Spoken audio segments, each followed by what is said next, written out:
কি ব্যাপার, ঘুরতে নিয়ে আসছো আবার এসে কথা বলতেছো না, এভাবে বসে থাকতেছো কেন? তোমার ঘুরতে ইচ্ছে হইছে, আমাকে বলছো, আমি নিয়ে আসছি।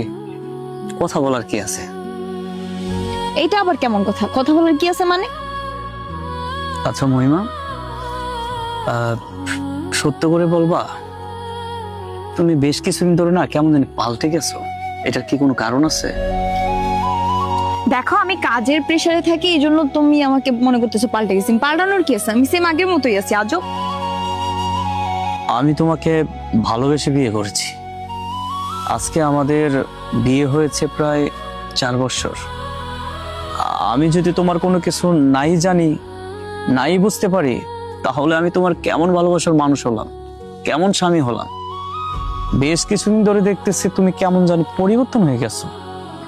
আগে তুমি স্টাইল করতে না, চুল নিয়ে এত মাথা ঘামাতে না, নিজের ফেস নিয়ে, স্কিন নিয়ে এত মাথা ঘামাতে না।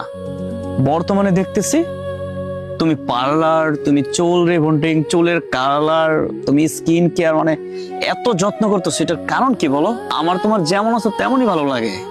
আমি তো বুঝলাম না তোমার এসব কথা। তুমি কি বলতেছো? আমি একটা জব করি যেখানে আমি ছাড়া আরো 8-10টা মেয়ে থাকে।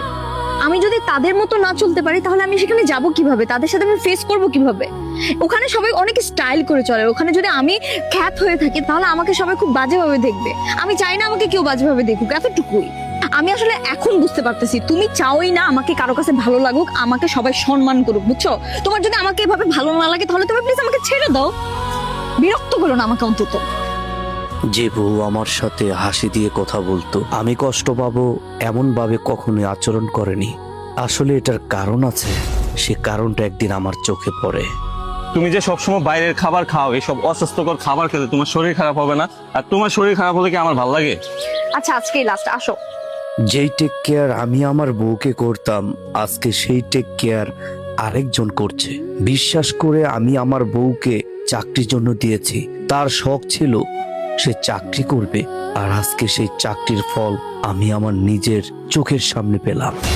দেখেও না দেখার মতো চেয়েছিলাম আমার বউকে বুঝতে দেব না, কারণ তাকে এতটাই ভালোবাসি, চাইনি আমার থেকে সে দূরে সরে যাক। এখনো তাকে বুঝতে দেইনি। আমি সব কিছু জানি, তার পরকীয়া, সে আরেকজনের সাথে সম্পর্ক করেছে। এটা আমি তাকে এখনো বুঝতে দিচ্ছি না, কারণ আমাকে রেখে চলে যাক। আমি চাই আমার ভালোবাসা দিয়ে তাকে আগলে রাখি, সে যেন সে পরকীয়ার কথা ভুলে যায় এবং আমাকে আগের মতো আগলে ধরে রাখে।